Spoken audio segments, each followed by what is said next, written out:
দোয়া করবেন তো ইনশাআল্লাহ। লিল্লাহি তাকবীর, হাত তুলে দেখাই লিল্লাহি তাকবীর।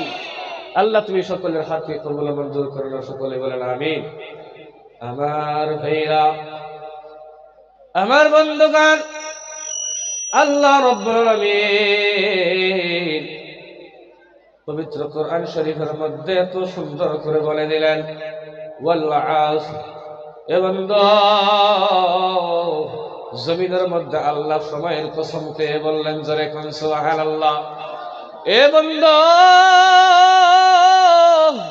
জমিনের মধ্যে যদি কোনো মানুষ কসম খায়, তার একটা অর্থ হলো জমিনের মধ্যে মানুষটা একটা কথা বলল, একটা সাক্ষী দিল, ওই বস্তুটা প্রমাণ হওয়ার জন্য, ওই বস্তুটা সত্য হওয়ার জন্য আমরা দুনিয়াতে কসম খাই না নাই গো? জমিনের মধ্যে আমি একটা কথা বললাম, মানুষ যদি বিশ্বাস না করে, ওই সময়ের মধ্যে কিন্তু আমরা কসম খাই। কথা কোন ঠিক না ঠিক? এ বান্দা, আমার আল্লাহ কি জন্য জমিনের মধ্যে কসম খাইলেন? আমার আল্লাহ যা কথা বলবে প্রত্যেকটা কথা সত্য কথা বলবে। কথা কোন ঠিক না ঠিক? এ বান্দা, আল্লাহ কসম কেন খাইলেন রে বান্দা? মুফাসসিরিনে কেরামগণ লিখেন, জমিনের মধ্যে আল্লাহ এই জন্য কসম খাইলেন। এ বান্দা, জমিনের মধ্যে আল্লাহ এই জন্য কসম খাইলেন রে বান্দা। জমিনের মধ্যে সময়ের কসম কেন আল্লাহ খাইলেন? এ বান্দা, জমিনের মধ্যে আল্লাহ সময়ের, পৃথিবীর জমিনের মধ্যে সময়ের গুরুত্ব বোঝানোর জন্য আল্লাহ সময়ের কসম খাইছে। এ বান্দা, মানুষের জীবনের মধ্যে সবচাইতে গুরুত্বপূর্ণ হলো সময়। সময় যখন চলে যায়, এ বান্দা, সময় যখন চলে যাবে, সময় যখন চলে যাবে, পরে আফসোস করেও সময় পাওয়া যাবে না। এ বান্দা,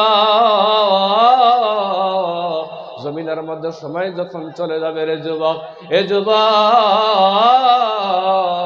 আমার মৃত্যুর সময় হয়ে গেছে। এখন যদি আমার মৃত্যু হয়ে যায় রে যুবক, মৃত্যুযন্ত্র যদি আরম্ভ হয়ে যায়, ওই সময় আমি যত তওবা করি না কেন, আল্লাহর দরবারে একটা তওবাও কবুল হবে না। কথা কোন ঠিক না ঠিক? কারণ সময় থাকতে রে যুবক, জমিনের মধ্যে আমরা আল্লাহকে চিনতে পারি নাই, জমিনের মধ্যে আমরা আল্লাহকে চিনি নাই, জমিনের মধ্যে আমরা আল্লাহর ইবাদত করি নাই রে বন্ধু। যখন সময় চলে যাবে, তখন আফসোস করে আমাদের কোনো লাভ হবে না। কথা কোন ঠিক না ঠিক? জমিনের মধ্যে যদি আমাদের সময় নষ্ট হয়ে যায়, সময় যদি চলে যায়, এ বান্দা,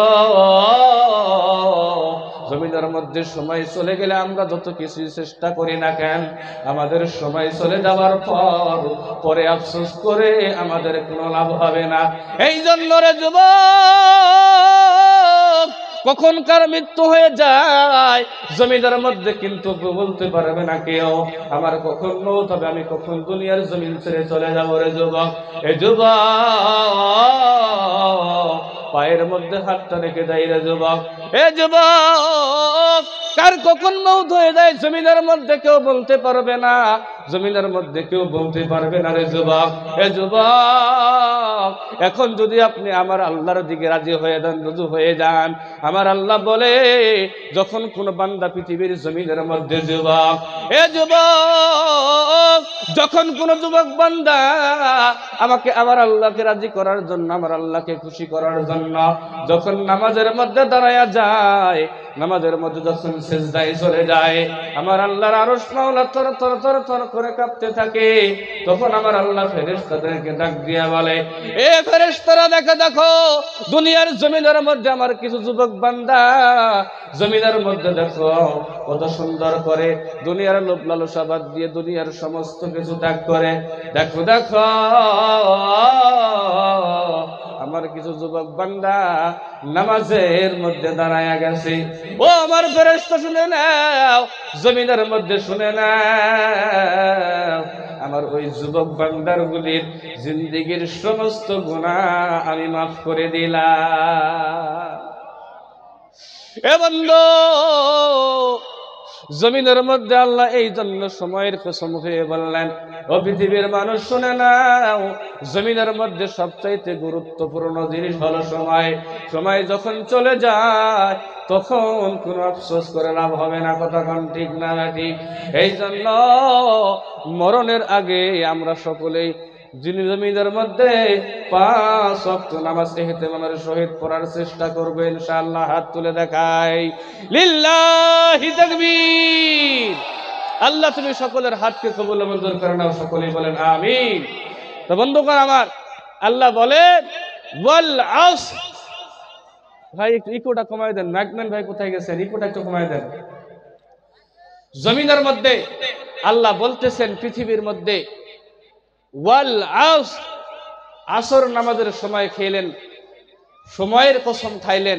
তারপরে আল্লাহ বলেন ইন্নাল ইনসানা লাফি খুসর, পৃথিবীর মধ্যে নিশ্চয় মানুষ ক্ষতিগ্রস্ত।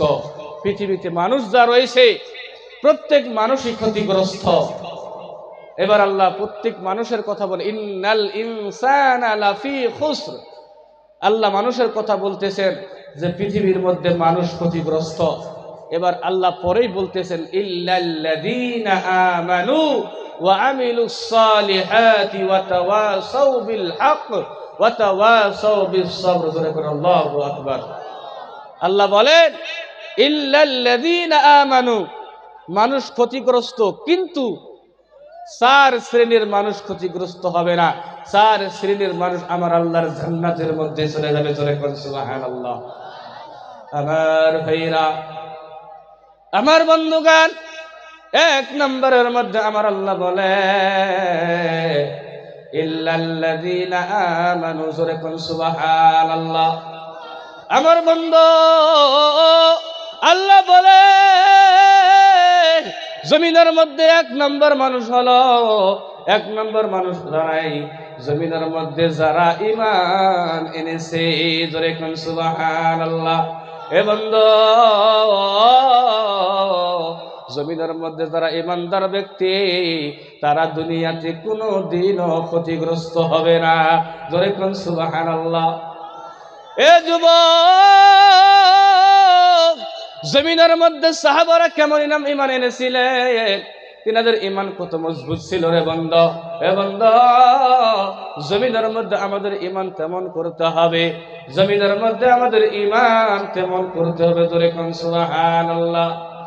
ঈমানদার ব্যক্তি কাকে বলা হয়? জমিনের মধ্যে আল্লাহর নবী এত সুন্দর করে বলে দিলেন, মা পৃথিবীর জমিনের মধ্যে লা ইউমিনু আহাদুকুম হাত্তা আকুনা আহাব্বা ইলাই মিন ওয়ালিদিহি ওয়া ওয়ালাদিহি ওয়ান নাসি আজমাইন। জোরে কোন সুবহানাল্লাহ। এ বন্ধু, আল্লাহর নবী বলেন পৃথিবীর জমিনের মধ্যে একজন মানুষ ততক্ষণ পর্যন্ত ঈমানদার হতে পারবে না।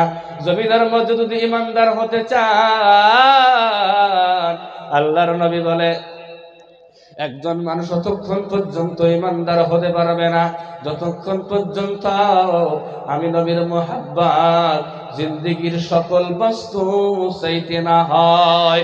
জোরে কোন সুবহানাল্লাহ। জমিনের মধ্যে আপনার বাবা, আপনার মা, আপনার সন্তান, আপনার আহলে আইয়াল, আপনার আত্মীয় স্বজন সকল বস্তু চাইতে নবীর মুহাব্বত, নবীর ভালোবাসা যদি আমাদের অন্তরের মধ্যে না থাকে তাহলে আমরা ঈমানদার হতে পারবো না। জোরে কোন সুবহানাল্লাহ। ও বিদ্যা বাবারা, জমিনের মধ্যে শুনে নেন, আমরা যদি ঈমানদার বলে দাবি করি আমাদের অন্তরে নবীর ভালোবাসা থাকা লাগবে না নাই? আমরা যদি ঈমানদার দাবি করি নিজেকে আমি ঈমানদার, ও বাবারা, জমিনের মধ্যে যদি আমরা ঈমানদার দাবি করি, ও পর্দার আলের মা, জমিনের মধ্যে যদি আমরা ঈমানদার বলে দাবি করি, জমিনের মধ্যে নবীর মুহাব্বত আমাদের অন্তরে থাকা লাগবে। কথা কোন ঠিক না ঠিক? এ যুবক, জমিনের মধ্যে নবীর মুহাব্বত, নবীর ভালোবাসা অন্তরের মধ্যে থাকা লাগবে। যদি নবীর মুহাব্বত থাকে আমার আল্লাহ বলে জমিনের মধ্যে ওই বান্দাটা আমার আল্লাহর জান্নাতের মধ্যে চলে যাবে। জোরে কোন সুবহানাল্লাহ। এ বান্দা জমিনের মধ্যে শুনে নেন, জমিনের মধ্যে যদি আমরা ইমানদার হতে চাই, আমাদের নবীর মুহাব্বত আমাদের অন্তরের